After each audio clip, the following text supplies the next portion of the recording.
Nós vamos para a palavra de Deus, Evangelho de Lucas, capítulo de número 15. Vamos ler aqui os versículos 1 e 2, que nos diz assim: aproximavam-se de Jesus todos os publicanos e pecadores para o ouvir. E murmuravam os fariseus e os escribas, dizendo: este recebe pecadores e come com eles.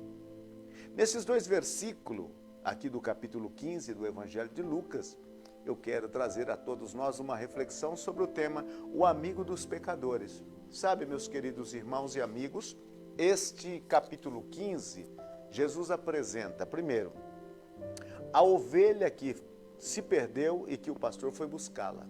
Depois ele apresenta a mulher que perdeu uma das dracmas, ela tinha 10 dracmas e perdeu uma delas e fez todo um esforço para encontrá-la. E depois ele conta a história do filho pródigo que pediu a sua herança para o seu pai, que ainda estava em vida, e foi para uma terra distante e ali gastou todo o que tinha recebido por herança. Veio uma grande fome, ele volta e é restaurado ao convívio da família. Essas três parábolas nada mais é que uma resposta para os críticos de Jesus que disseram: ele recebe pecadores e come com eles. Agora, Jesus é o amigo dos pecadores. Aqui nós encontramos dois tipos de pessoas que se aproximaram de Jesus e que eram conhecidos por todos no país de Israel, em Judá, pelo seu ofício e pelas práticas que eles então viviam a realizar. Era primeiro os publicanos. Quem eram os publicanos? Os publicanos eram pessoas que se empregavam para o Império Romano para servir de cobrador de impostos. Então eles eram considerados pelos demais como traidores da pátria, como pessoas mais baixas que meretrizes e assim por diante. Até um animal, um cachorro ou algo assim, tinha mais valor na sociedade do que um publicano. A Bíblia conta a história de um principal dos publicanos, um chefe dos publicanos. Era mais ou menos uma pessoa que ao seu cargo de mando havia 5, 6 ou 7 publicanos ali em Jericó, um homem por nome de Zaqueu, um baixinho.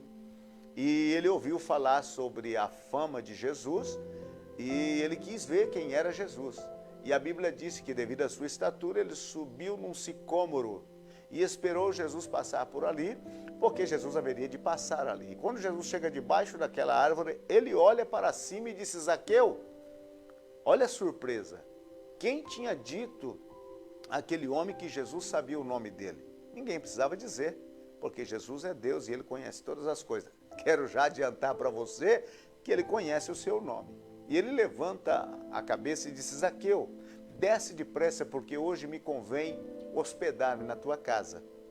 E Zaqueu desceu, recebeu Jesus com alegria, levou ele para casa, fez uma refeição, uma alegria imensa. No meio da refeição ele se levanta e diz: Senhor, resolvo hoje devolver o que eu roubei e dar metade, restituir 4 vezes mais aquilo que eu roubei e dar o restante aos pobres. E Jesus disse: hoje veio salvação a essa casa, porque esse também é o filho de Abraão. O filho do homem veio buscar e salvar o que se havia perdido.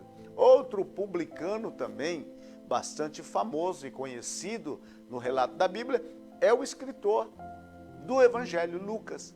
Ele estava na alfândega cobrando imposto a serviço dos romanos. E, Lucas não, Mateus, um dos seus biógrafos do Evangelho de Mateus, ele estava na alfândega cobrando impostos para o Império Romano, quando Jesus passa, capítulo de número 9 de Mateus, e olha para ele e disse: segue-me. E Mateus passa a segui-lo.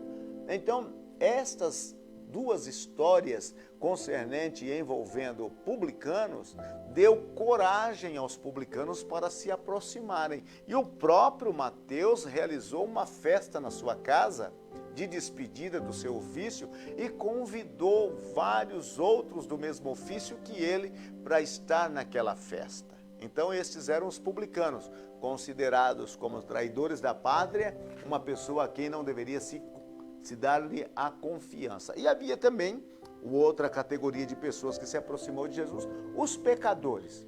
Quem eram os pecadores? Eram aqueles que viviam averso à lei estabelecida, averso às práticas religiosas do templo, ao sacrifício.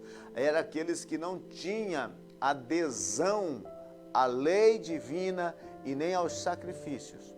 Estas pessoas eram consideradas pelos religiosos, por aqueles que já tinham a prática da religião, como pecadores.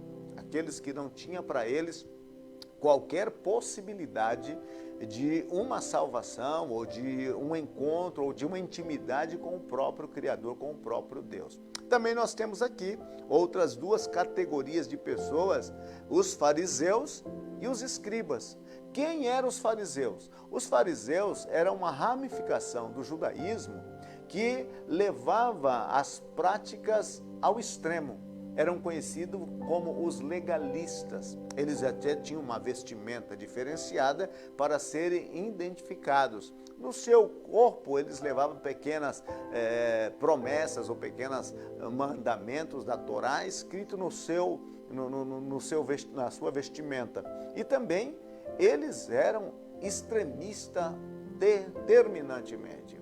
Eles levavam tudo a ferro e fogo. Para eles, o que importava era que sobressaía aquilo que eles determinavam.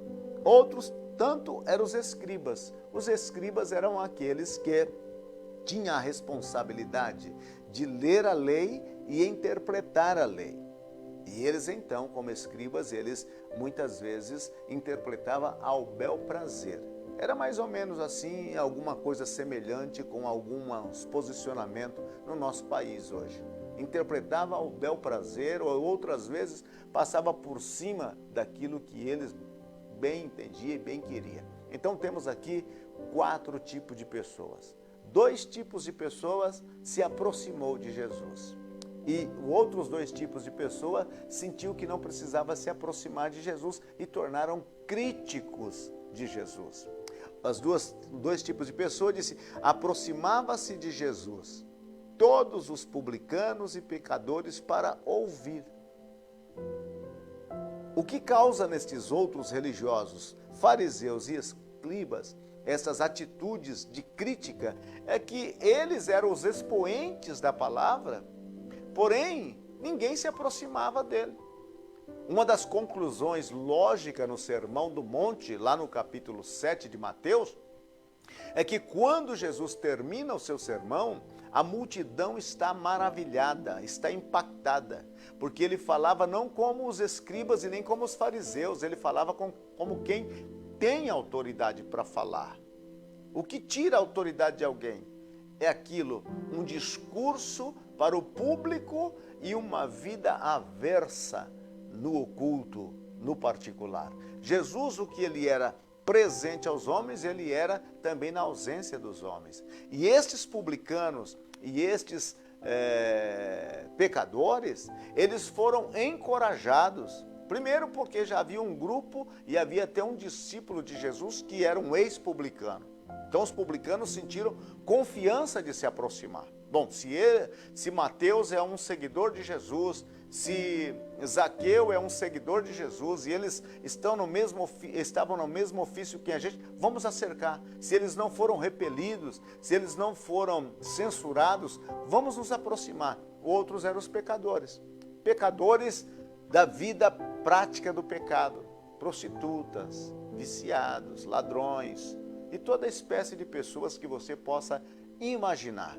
Estas pessoas se aproximaram de Jesus para ouvi-lo, porque para eles, Jesus era o último reduto de esperança que eles tinham. Era a última oportunidade que eles tinham, porque segundo o olhar da sociedade, dos religiosos da época, eles já estavam condenados. Para eles não havia uma esperança alguma. Não havia como se aproximar de Deus. E eles viram em Jesus esta oportunidade. E assim como eles estavam, publicanos, cobradores de impostos e pecadores na prática do pecado, eles se aproximaram. Porque no templo eles não poderiam entrar, eram repelidos. Eles não poderiam participar das sinagogas porque eles eram repelidos. Eles eram as pessoas não gratas da sociedade.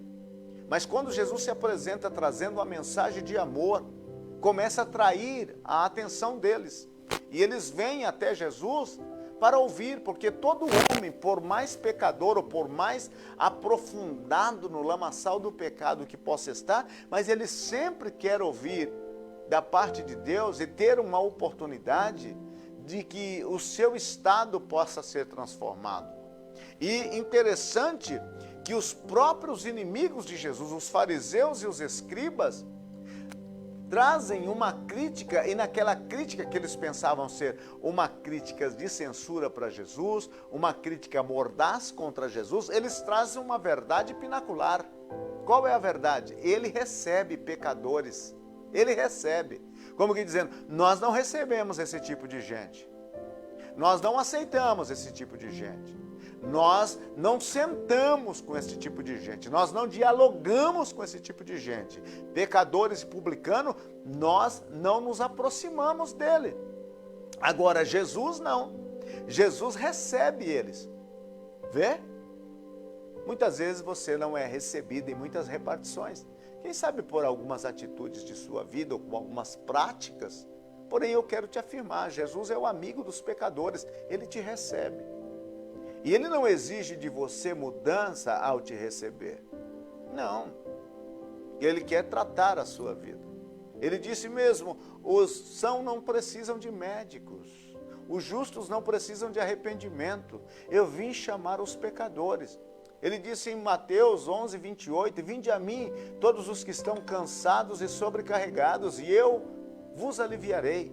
Tomai sobre vós o meu jugo e aprendei de mim, que sou manso e humilde, e encontrarei descanso para vossas almas, porque o meu jugo é suave e o meu fardo é leve. Ele recebe os pecadores, ele recebe aqueles que foram rejeitados pela sociedade. Porque se você não está no padrão da sociedade, você está excluído dela. Isso tem sido uma tônica hoje. Mas eu quero te dizer uma coisa, Jesus não te rejeita pelo seu extrato social. Jesus não te rejeita pela cor da tua pele. Jesus não te rejeita de maneira nenhuma pelos atos pecaminosos que você tenha praticado. Jesus não censura o seu ofício. Jesus te recebe, porque ele sabe que ele é a única e última esperança para você. E os inimigos de Jesus disseram, ele recebe pecadores. É você um pecador? O seu ofício é um ofício que, quem sabe, a sociedade critica e desabona? Ele recebe pecadores. Ele recebe. Recebeu a mim, recebe você. O coração dele está de portas abertas para te receber. Não importa o que você tenha feito, praticado, não importa como está a sua vida, não importa se você está arruinado, destruído, moralmente acabado, não importa se a sua moral está mais baixo do que o piso, não importa se você não tem estima alguma, não importa o que você tenha feito com a sua vida, Jesus recebe pecadores. E isso foi dito pelos seus inimigos, os inimigos de Jesus, usando, quem sabe, um pensamento de crítica para inferiorizar Jesus. Não sabia eles que com aquela crítica eles estavam elevando Jesus. Elevando por quê? Porque ele estava dizendo, nós somos diferentes de Jesus. Nós só recebemos aqueles que são bons, aqueles que se enquadram, aqueles que têm o politicamente correto na sua religião. Esse nós recebemos. Essa escória, esta gente, este povo, nós não recebemos. Não sabia eles que eles estavam exaltando Jesus. Havia alguém que o recebe. Quem sabe as pessoas não têm te recebido pelas coisas que você tem praticado. Mas eu conheço um que te recebe, Jesus. Recebe você. E sabe, ele não somente recebia os inimigos de Jesus e come com eles. No Meio Oriente, o participar de uma refeição é um ato de maior grandeza, é um ato de comunhão. Quando um judeu te convida para participar de uma refeição, ele está levantando a sua estima. Agora, esses pecadores, quando foi que eles foram convidados para comer na casa de qualquer outro religioso? Os fariseus jamais os convidaria. Os escribas jamais os convidaria. Não os convidava. A Bíblia disse que por nome de Simão, fariseu, convidou Jesus para uma refeição. Mas na verdade ele convidou Jesus com o propósito de humilhar Jesus. Humilhar Jesus. E Jesus está ali à mesa quando chega uma mulher pecadora, vivia do ofício mais antigo da humanidade, na prática de vender o seu corpo em favores sexuais para os homens. E Jesus está à mesa e aquela mulher chega por trás, dobra o joelho, começa a chorar, lavar os pés de Jesus, enxugar com os cabelos e beijá-lo. Simão, o fariseu, já sente uma repulsa dentro dele. Ele olha para Jesus e no seu conceito de crivo de juízo, ele diz, se este fosse profeta, não deixaria essa mulher tocar nele, porque esta é uma pecadora. Esta era a forma que eles tratavam as pessoas. Mas Jesus perdoou o pecado daquela mulher e a despediu, dizendo, vá e não peques mais. Entendeu? Jesus está ali, na casa de Simão, para participar de uma refeição. E aqui os inimigos de Jesus disseram, olha, ele recebe pecadores e come com eles. Jesus é o amigo dos pecadores. E Jesus quer partilhar com você e comigo uma refeição. A refeição para um judeu é o momento de ápice de uma comunhão. Ele quer fazer isso. Ele disse, eu estou à porta e bato. Se alguém ouvir a minha voz e abrir, eu entrarei, cearei com ele e ele comigo. Vou ter comunhão com ele. Imagina aquele que criou todas as coisas. Aquele que nivelou as montanhas e colocou o universo no seu devido lugar. Ele convida a mim e a você para ter comunhão com ele. Ele é o amigo quando você não tem amigo.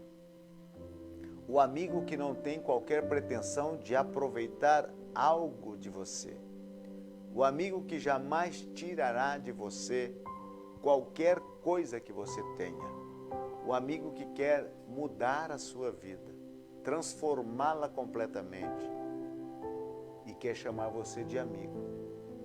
Quer chamar você para o círculo pequeno de sua vida. Não queira de maneira nenhuma ouvir aquilo que os críticos estão dizendo. Ouça aquilo que Jesus está fazendo. Hoje mesmo, aproxime-se dele, como fizeram estes homens aqui, para ouvi-lo, para ouvir a sua palavra. Aproxime-se dele, porque você será recebido por ele. Aproxime-se dele, porque ele te convida para a comunhão. Ele é o amigo dos pecadores. Nós estamos chegando ao final da sua programação Razão para Viver. Foi muito bom estar esta manhã com você. Mas neste momento, se você deseja que Jesus entre na sua vida, mude a sua história, Ele está ansioso para te receber, de braços abertos. Assim como fez com estes homens, publicanos e pecadores, Ele quer também recebê-lo. Você pode se aproximar dele, abrir o seu coração, convidá-lo, Senhor, venha viver na minha vida. Senhor, eu tenho uma vida totalmente destruída, mas o Senhor, na sua palavra, disse que recebe pecadores. Receba eu também. Ele há de recebê-lo, perdoá-lo, confraternizar com você e encher a sua vida de alegria. Oramos ao Senhor. Pai, no nome de Jesus. Oro nesta hora em favor de todos aqueles que estão conosco e aqueles outros que hão de acompanhar esta palavra no decorrer do dia ou da semana e do mês. Que todas as vezes, Senhor, que estas vidas se aproximarem de Ti, haja um bem-vindo da Tua parte. Aos corações quebrantados e destruídos, o Senhor possa ser este amigo que preenche essa lacuna, este vazio. Pai, recebe o meu irmão, a minha irmã. Te dou graças porque um dia me recebeste. Te dou graças porque um dia entraste em comunhão comigo. Abençoa, Senhor, aqueles que necessitam da cura no coração, aqueles que estão com o coração ferido, com a estima destruída. Senhor, Tu és o Deus que restaura as vidas e que recebe com amor e com uma amizade fraterna a todos que Te procuram e a todos que vêm diante de Ti. Portanto, eu Te peço agora, em nome de Jesus, que a Tua bênção e a Tua graça alcance a cada um em Cristo Jesus. Amém, Senhor.